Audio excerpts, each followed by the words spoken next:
Welcome to aspirant channel. पिछली video में हम कार्बोहाइड्रेट्स को डिस्कस करते थे, जिसमें हमने उसकी एक क्लास मोनोसेकेराइड्स को डिस्कस किया।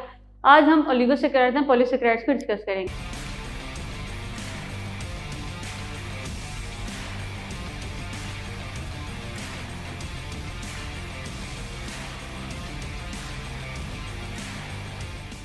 ओलिगोसेकेराइड्स को देखें तो ओलिगोसेकेराइड ऐसे कार्बोहाइड्रेट्स हैं जो हाइड्रोलिसिस पे 2 से 10 मोनोसेकेराइड यूनिट्स को रिलीज करते हैं। ठीक है, ऐसा हमारे पास कंपाउंड जिसको अगर हम थोड़े ब्रेक डाउन करें तो उसमें 2 to 10 सेकेराइड यूनिट्स हमें मिले, तो उन कंपाउंड को हम क्या बोलते हैं? ओलिगोसेकेराइड्स बोलते हैं। ठीक है, ओलिगोसेकेराइड्स हम बोलें तो जो एक ओलिगोसेकेराइड्स हमने यूनिट्स की बात करें कि 2 से 10 इसमें सेकेराइड यूनिट्स हो सकती हैं। अब वो जो सेकेराइड यूनिट्स हैं वो आपस में लिंक किससे करती है? उनसे जो बॉन्ड बनता है उसे हम ग्लाइकोसिडिक बॉन्ड बोलते हैं। क्योंकि अगर हम देखें तो हमारे पास अगर एक मोनोसेकेराइड यूनिट है तो उसका एक हाइड्रोक्सिल ग्रुप जो होता है वो दूसरे के हाइड्रोक्सिल ग्रुप से क्या करता है? बॉन्ड बनाता है, और यहाँ पे जो रिलीज होता है वो होता है वाटर। तो यहाँ अगर हम किसी एक में 2 सेकेराइड यूनिट्स प्रेजेंट हैं तो उसका एक कार्बन 1 दूसरे के कार्बन 4 से या उसके 2 से क्या हो रहा होता है? लिंक बना रहा होता है, और यहाँ पे जो बॉन्ड बनता है उसे हम ग्लाइकोसिडिक बॉन्ड बोलते हैं। और इस प्रोसेस में हमारे पास एक मॉलिक्यूल ऑफ वाटर क्या होता है? रिलीज होता है। इस वजह से हम इसे क्या बोलते हैं? Glycosidic bond. आगे हम ओलिगोसेकेराइड्स की एग्जांपल्स को डिस्कस करते हैं। ओलिगोसेकेराइड्स की अगर हम क्लासिफिकेशन देखें तो ओलिगोसेकेराइड्स को हम क्लासिफाई करते हैं इनटू 3। ठीक है, डाइसेकेराइड्स, ट्राइसेकेराइड और टेट्रासेकेराइड। लेकिन हम जो यहाँ पे डाइसेकेराइड्स को डिस्कस करेंगे उसमें हमारे पास क्या है? सुक्रोज, लैक्टोज एंड हमारे पास क्या है? माल्टोज। ठीक है, तो जनरली जो हमारे पास डाइसेकेराइड्स होती हैं उनका अगर हम फार्मूला देखें तो हमारे पास होता है C12H22O11। ठीक है, तो ये इसका डाइसेकेराइड्स का जनरल फार्मूला है। आगे हम सुक्रोज, लैक्टोज और माल्टोज की देखते हैं कि वो किन सेकेराइड यूनिट से मिलकर बने होते हैं और उनमें कौन से बॉन्ड प्रेजेंट होते हैं। पहले हमारे पास क्या है? सुक्रोज। ठीक है, जिसको हम कॉमनली कैन शुगर भी बोलते हैं। कैन शुगर के अलावा भी इसके नाम है जिसको हम इनवर्ट शुगर भी बोलते हैं। ठीक है, कैन शुगर, इनवर्ट शुगर। ज़्यादातर ये वो शुगर है जो हम घर पे यूज़ करते हैं for making the sweet dishes. और अगर हम प्लांट की बात करें तो प्लांट में जो इसको बोला जाता है ट्रांसपोर्ट डाइसेकेराइड। ट्रांसपोर्ट डाइसेकेराइड क्यों बोला जाता है? क्योंकि प्लांट जो फूड प्रिपेयर करते हैं वो इन फॉर्म ऑफ ग्लूकोज करते हैं, और वही ग्लूकोज जो होता है वो प्लांट से फिर हर एक पार्ट में ज़ाहिर होता है। तो इस वजह से जो सुक्रोज है अगर हम प्लांट के लिहाज से देखें तो इसे ट्रांसपोर्ट डाइसेकेराइड भी बोला जाता है।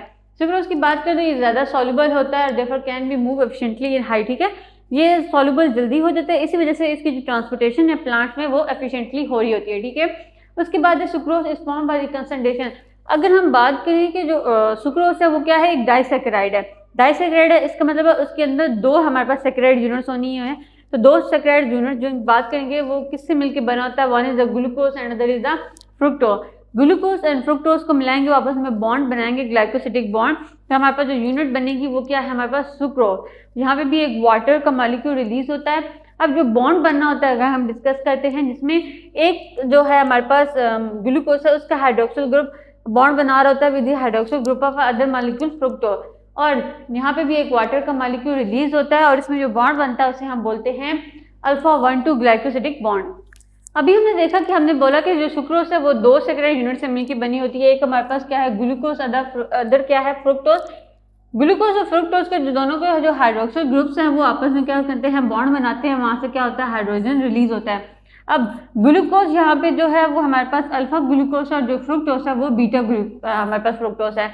इसकी वजह से यहाँ पे जो कंडेंसेशन होगी, ऐसा कंडेंसेशन का प्रोसेस होता है जिसमें वाटर रिलीज होता है। तो यहाँ पे जो बॉन्ड बनेगा उसको हम ग्लाइकोसिडिक बॉन्ड बोलते हैं, और वाटर का मॉलिक्यूल रिलीज हुआ है।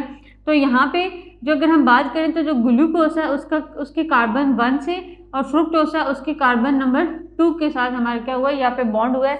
इसकी वजह से यहाँ पे जो ग्लाइकोसिडिक का बॉन्ड बना है उसे हम बोलते हैं अल्फा 1,2 ग्लाइकोसिडिक बॉन्ड। ठीक है, क्योंकि ग्लूकोज की कार्बन 1 का जो हाइड्रोक्सिल ग्रुप है वो इन्वॉल्व हुआ है या बॉन्ड उसने बनाया with the carbon 2 of the fructose. इस वजह से यहाँ पे जो बॉन्ड बना है उसको हम क्या बोलते हैं? Alpha 1,2 glycosidic bond. नेक्स्ट है हमारे पास माल्टोज। माल्टोज को हम माल्ट शुगर भी बोलते हैं, और जब हम ग्लाइकोजन या फिर हम लैक्टोज की स्टार्च की बात करें तो उसमें हमारे पास ये क्या होता है? एक इंटरमीडिएट प्रोडक्ट होता है। माल्टोज अगर हम बात करें तो ज़्यादातर ये जर्मिनेटिंग सीड्स में प्रेजेंट होगा। तो अगर हम माल्टोज की फॉर्मेशन की बात करें तो ये भी एक डाइसेकेराइड है जो 2 सेकेराइड यूनिट्स के कंडेंसेशन से बनता है या मिलने से बनता है। तो इसमें जो 2 हमारे पास सेकेराइड यूनिट्स है वो दोनों क्या है? हमारे पास ग्लूकोज। ठीक है, तो दो अल्फा ग्लूकोज जब आपस में मिलती हैं तो एक मॉलिक्यूल डाइसैकेराइड बनाते हैं जिसको हम क्या बोलते हैं, माल्टोज। ठीक है, इस प्रोसेस में भी क्योंकि ग्लाइकोसिडिक बॉन्ड बना रहे होते हैं तो एक वाटर का मॉलिक्यूल रिलीज होता है। अगर इसका हम स्ट्रक्चर देखें तो इस तरह से हमारे पास ग्लूकोज के मॉलिक्यूल्स प्रेजेंट हैं। अब ये हमारे पास क्या है, अल्फा ग्लूकोज, क्योंकि इनका हाइड्रोक्सिल ग्रुप नीचे और हाइड्रोजन क्या है, ऊपर है, इस वजह से ये दोनों क्या है, अल्फा ग्लूकोज हैं। एक का हमारे पास हाइड्रोक्सिल ग्रुप दूसरे के हाइड्रोक्सिल ग्रुप से जब रिएक्ट करेगा तो एक हमारे पास क्या होगा, वाटर मॉलिक्यूल रिलीज होगा और यहाँ पे जो बॉन्ड बनेगा वो होगा हमारे पास ग्लाइकोसिडिक बॉन्ड। ठीक है, तो यहाँ पे जो ग्लाइकोसिडिक बॉन्ड बनता है विद द कार्बन 1 और विद द कार्बन 4, तो इस वजह से हम इसे बोलते हैं अल्फा 1,4 ग्लाइकोसिडिक बॉन्ड, क्योंकि यहाँ पे एक की ग्लूकोज है उसके कार्बन 1 इन्वॉल्व है और दूसरे ग्लूकोज का कार्बन नंबर 4, इस वजह से हम इसे अल्फा 1,4 ग्लाइकोसिडिक बॉन्ड बोलते हैं। नेक्स्ट है हमारे पास लैक्टोज। लैक्टोज की अगर हम बात करें तो इसको हम मिल्क शुगर बोलते हैं। ये ऐसी डाइसैकेराइड है जो दो सैकेराइड यूनिट से मिलकर बनती है। उसमें हमारे पास एक क्या है, अल्फा ग्लैक्टोज है और दूसरा हमारे पास, बल्कि हमारे पास जो ग्लैक्टोज है वो बीटा और जो ग्लूकोज है वो अल्फा। ठीक है, बीटा ग्लैक्टोज और अल्फा ग्लूकोज की आपस में रिएक्शन से हमारे पास जो एक कंपाउंड बनता है डाइसैकेराइड, उसको हम लैक्टोज बोलते हैं। क्योंकि इन दोनों के फॉर्मेशन से जो बॉन्ड बन रहा है, क्योंकि वो एक ग्लाइकोसिडिक बॉन्ड है, तो इसमें हमारे पास वाटर क्या होगा, रिलीज होगा और यहाँ पे जो बॉन्ड बनता है उसे हम अल्फा 1,4 ग्लाइकोसिडिक बॉन्ड बोलते हैं। ठीक है, 1,4 क्योंकि यहाँ पे जो ग्लैक्टोज है उसका जो कार्बन 1 है और जो ग्लूकोज है उसका कार्बन 4 इन्वॉल्व है, तो यहाँ पे जो बॉन्ड बनेगा उसको हम क्या बोलते हैं, 1,4 बीटा 1,4, क्योंकि जो ग्लैक्टोज से इन्वॉल्व है उसमें क्या है, उसको वो बीटा है, इस वजह से यहाँ पे जो बॉन्ड बनेगा वो 1,4 होगा, लेकिन बीटा 1,4 ग्लाइकोसिडिक बॉन्ड होगा। आगे हम डिस्कस करें कि पॉलीसेकेराइड्स को। पॉलीसेकेराइड्स की अगर हम क्लासिफिकेशन देखें तो उसको हम दो, ये ज़्यादातर हम इसे नॉन शुगर्स बोलते हैं क्योंकि ये टेस्टलेस होती है। ठीक है, इनका कोई टेस्ट नहीं होता। इसको अगर क्लासीफाई करें तो होमोपॉलीसेकेराइड्स एंड हेटेरोपॉलीसेकेराइड। होमोपॉलीसेकेराइड्स वो होंगे जिनमें जो सारी सेकेराइड यूनिट्स हैं वो सेम होंगी, लेकिन अगर वही जो सेकेराइड यूनिट्स हैं वो डिफरेंट होंगी तो उसको हम हेटेरोसेकेराइड बोलेंगे। होमोसेकेराइड में हम जो पढ़ेंगे उसमें हमारे पास क्या है, ग्लाइकोजन है, स्टार्च, सेलुलोज और हम काइटन देखेंगे। इसी तरह से अगर हम हेटेरोसेकेराइड पॉलीसेकेराइड्स की बात करें तो हेटेरोपॉलीसेकेराइड्स में एग्जांपल हम ले सकते हैं पेक्टिन और दूसरी क्या है, पेप्टिडोग्लाइकन। ठीक है, इनके अंदर जो सेकेराइड यूनिट्स होती हैं वो डिफरेंट होती हैं, लेकिन जिनमें जो सेम सेकेराइड यूनिट से मिलकर बने होते हैं मॉलिक्यूल्स उनको हम ग्लाइकोजन, स्टार्च, सेलुलोज और काइटन कहते हैं। सबसे पहले हम स्टार्च देख लेते हैं। स्टार्च की अगर हम थ्योरी की बात करें तो ये हमारे पास स्टोरेज कार्बोहाइड्रेट है प्लांट में। ठीक है, जो फूड स्टोर करते हैं plant in the form of starch करते हैं। ये होमोपॉलीसेकेराइड है और जिस प्रोसेस से ये जब अगर बात करें कि किन कंडेंसेशन जो सेकेराइड यूनिट्स हैं उनकी ये मिलके बना होता है, तो ये मिलके बना होता है अल्फा ग्लूकोज। ठीक है, अल्फा ग्लूकोज की बहुत ज़्यादा जो सेकेराइड यूनिट्स हैं वो मिलेंगी तो जो एक कंपाउंड बनाएंगे उसको हम क्या बोलते हैं, स्टार्च। ज़्यादातर ये स्टोर जो फूड अगर हम बोलते हैं प्लांट्स के अंदर स्टार्च की फॉर्म में फूड है तो वो रूट, स्टेम एंड सीड्स में होता है। सीरियल ग्रेन्स जो पोटैटो ट्यूबर्स हैं वो रिच सोर्स हैं हमारे स्टार्च के। ठीक है, वहाँ पे ज़्यादा प्रेजेंट होता है। अगर डाइजेशन की बात करें तो स्टार्च जो डाइजेस्ट होता है ऑरल कैविटी में और स्मॉल इंटेस्टाइन, लेकिन इसके लिए एक स्पेसिफिक एंजाइम होता है जो स्टार्च को डाइजेस्ट करता है, वो हमारे पास क्या है, अमाइलेज। उसके बाद हाइड्रोलिसिस के ऊपर अगर हम बात करें कि जो अगर हम जो स्टार्च है उसकी हाइड्रोलिसिस करें, ठीक है, वो कन्वर्ट हो जाए, ब्रेक डाउन हो जाए, तो सबसे पहले वो हमारे पास जो कंपाउंड बनाता है वो माल्टोज है और बाद में फिर जो माल्टोज है वो डाइजेस्ट होता है माल्टेज एंजाइम से और से हमें देता है ग्लूकोज। क्योंकि जो एनर्जी है किसी ऑर्गेनिज्म ने लेनी है वो in the form of glucose लेनी है। ठीक है, तो जो भी हमारे पास कम्प्लेक्स पॉलीसेकेराइड्स हैं जब भी वो उनकी हाइड्रोलिसिस होती है तो एंड पे जो प्रोडक्ट बनाते हैं वो ग्लूकोज का होता है। ठीक है, और अगर हमने किसी जो स्टार्च है उसकी प्रेजेंस चेक करनी हो किसी सैंपल में तो हम उसके लिए आयोडीन टेस्ट परफॉर्म करते हैं। ठीक है, तो जब हम आयोडीन टेस्ट परफॉर्म करते हैं जो स्टार्च है वो उस आयोडीन से हमें ब्लू कलर देता है, तो फिर हमें पता चलता है कि उस सैंपल के अंदर जो स्टार्च है वो प्रेजेंस है, उसकी प्रेजेंस है या नहीं और कितनी क्वांटिटी में वो प्रेजेंट है। स्टार्च के अगर हम टाइप्स से देखें तो हमारे पास दो टाइप्स हैं, एक अमाइलोज है एक अमाइलोपेक्टिन है। ठीक है, इनके जो स्ट्रक्चर्स हैं वो ब्रांच है या अनब्रांच है, इसकी बेसिस पे इनको क्लासीफाई किया गया है। अमाइलोज अगर हम देखें तो ये एक अनब्रांच हमारे पास स्टार्च है, लीनियर चेन होती है ग्लूकोज की प्रेजेंट और वो सारे जो ग्लूकोज होते हैं उनके अंदर जो बॉन्ड होता है वो 1,4 ग्लाइकोसिडिक बॉन्ड होता है।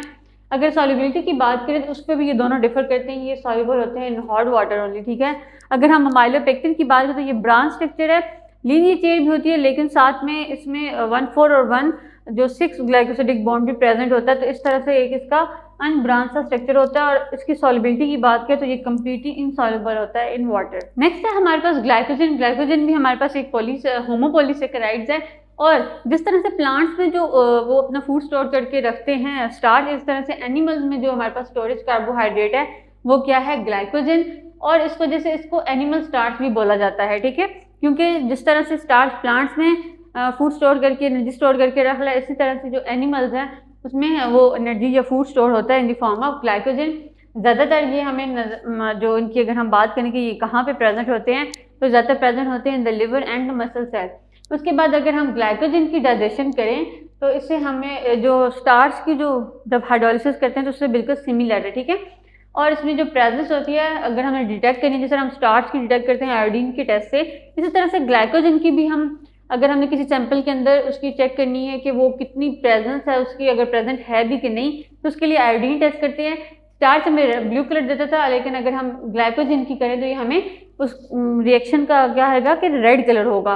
उसके बाद अगर हम इसका स्ट्रक्चर देखें तो इसका स्ट्रक्चर जो होता है वो ब्रांच होता है और अमाइलोपेक्टिन से थोड़ा बहुत सिमिलर होता है। कुछ इस तरह से स्ट्रक्चर होता है जिसमें भी हमारे पास अल्फा 1,4 ग्लाइकोसिडिक भी बॉन्ड प्रेजेंट होते हैं और अल्फा 1,6 ग्लाइकोसिडिक भी बॉन्ड प्रेजेंट होते हैं। अगर जो हम देख रहे हैं वो हमारे पास क्या है, सेलुलोज। सेलुलोज हमारे पास एक अबंडेंट, अगर हम बात करें कि कार्बोहाइड्रेट जो प्रेजेंट है इसके ऊपर, वो हमारे पास क्या है, सेलुलोज।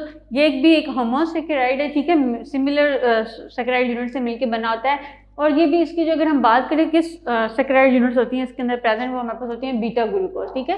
स्टार्च हमने देखा कि वो अल्फा ग्लूकोज सेकेराइड यूनिट से मिलकर बना होता है और सेलुलोज क्या है, बीटा ग्लूकोज। अगर हम कार्बोहाइड्रेट की जिस तरह बात करें तो कार्बोहाइड्रेट का जो फंक्शन है वो स्ट्रक्चरल भी है और स्टोरेज में भी है। जिस तरह स्टार्च और ग्लाइकोजन देखा कि वो फूड को स्टोर कर रहे हैं, ठीक है, एनर्जी प्रोवाइड कर रहे हैं। और जिस तरह से सेलुलोज है वो आपको पता है कि जो प्लांट की जो सेल वॉल है वो मिलकर बनी हुई होती है सेलुलोज से, तो ये एक स्ट्रक्चरल मटेरियल भी है कार्बोहाइड्रेट, ठीक है। इस वजह से इसे स्ट्रक्चरल कार्बोहाइड्रेट ऑफ प्लांट्स भी बोला जाता है। उसके बाद जो कॉटन एंड पेपर है वो हमारे पास प्योर सेलुलोज की फॉर्म में प्रेजेंट होते हैं। इस तरह से हम स्ट्रक्चर इसका देख रहे हैं कि उसका जो स्ट्रक्चर है वो बीटा जो ग्लूकोसेज होते हैं उनके फॉर्मेशन या उनकी कंडेंसेशन से मिलकर बना होता है। इसमें जो ज़्यादातर बॉन्ड होता है वो हमारे पास बीटा 1,4 ग्लाइकोसिडिक बॉन्ड होता है बिटवीन दी ग्लूकोज, क्योंकि यहाँ पे जो ग्लूकोज है वो बीटा ग्लूकोज यूज हो रही है। उसके बाद अगर हम इस सेलुलोज का आयोडीन टेस्ट करें तो उसमें कोई भी कलर शो नहीं करता, ठीक है। और जो स्ट्रक्चर है अगर हम बात करें तो वो रिजेंबल करता है अमाइलोज स्टार्च से, क्योंकि अमाइलोज की तरह इसका भी स्ट्रक्चर क्या है हमारे पास लीनियर फॉर्म में। आखिर जो हम पॉलीसेकेराइड डिस्कस करेंगे वो है हमारे पास क्या है, काइटिन। काइटिन जिस तरह आपको पता है कि जो हम पिछले जो चैप्टर था चैप्टर 1 में उसमें देख चुके हैं कि जो फंगल की सेल वॉल होती है वो मिलकर बनी होती है काइटिन से, ठीक है। तो ये second most abundant organic molecule है अर्थ के ऊपर। तो ये भी एक टाइप है होमोपॉलीसेकेराइड्स की। और इसे हम स्ट्रक्चर जिस तरह से हम सेलुलोज को बोलते हैं स्ट्रक्चर कार्बोहाइड्रेट ऑफ प्लांट, इस तरह से काइटिन को बोला जाता है structure carbohydrate found in cell wall of fungi, क्योंकि उनकी जो सेल वॉल है वो काइटिन से मिलकर बनी होती है फंगाई में। और उसके अलावा ये एक्सोस्केलेटन जो होता है आर्थ्रोपोड्स का उसके अंदर भी प्रेजेंट होती है। इस वजह से इसका जो नेम है वो फंगल सेलुलोज है। क्यों? क्योंकि जिस तरह से सेलुलोज एक स्ट्रक्चरल मटेरियल है, इसी तरह से काइटिन भी क्या एक स्ट्रक्चरल मटेरियल है। उसके बाद अगर हम डेरिवेशन की बात करें तो किन से मिलकर बना होता है, इसमें होता है N acetyl glucose amine monomers present होते हैं जो कि ग्लूकोज की मॉडिफाइड फॉर्म है, ठीक है। तो इसके स्ट्रक्चर अगर हम बात करें तो जो इसके मोनोमर्स हैं उनमें जो लिंकेज होगी वो बीटा 1,4 ग्लाइकोसिडिक लिंकेज होगी और इसमें एन एसिटाइल ग्रुप भी प्रेजेंट होगा। जैसा कि आप देख रहे हैं कि यहाँ पे एक एन एसिटाइल ग्रुप है, तो दूसरी क्या है हमारे पास ग्लूकोसमाइन। तो यहाँ पे काइटिन के स्ट्रक्चर में जो डेरिवेटिव्स हैं हमारे पास मोनोमर्स प्रेजेंट है वो ग्लूकोसमाइन है जो कि एक ग्लूकोज की मॉडिफाइड फॉर्म है, ठीक है। उसके अलावा अगर हम यहाँ पे लिंकेज अगर देखें तो इसमें बीटा 1,4 ग्लाइकोसिडिक लिंकेज है। तो ये था हमारा आज का लेक्चर जिसमें हमने डिस्कस किया ओलिगोसेकेराइड्स, उनकी एग्जांपल्स को देखा और पॉलीसेकेराइड्स को डिस्कस किया। इस तरह से हमने जो बायोमॉलिक्यूल डिस्कस करे थे कार्बोहाइड्रेट वो यहीं पे एंड होता है। नेक्स्ट वीडियो में हम प्रोटीन को डिस्कस करेंगे। आप हमें फेसबुक के पेज पर फॉलो भी कर सकते हैं और व्हाट्सएप का ग्रुप भी ज्वाइन कर सकते हैं जिसका लिंक आपको डिस्क्रिप्शन बॉक्स में मिल जाएगा।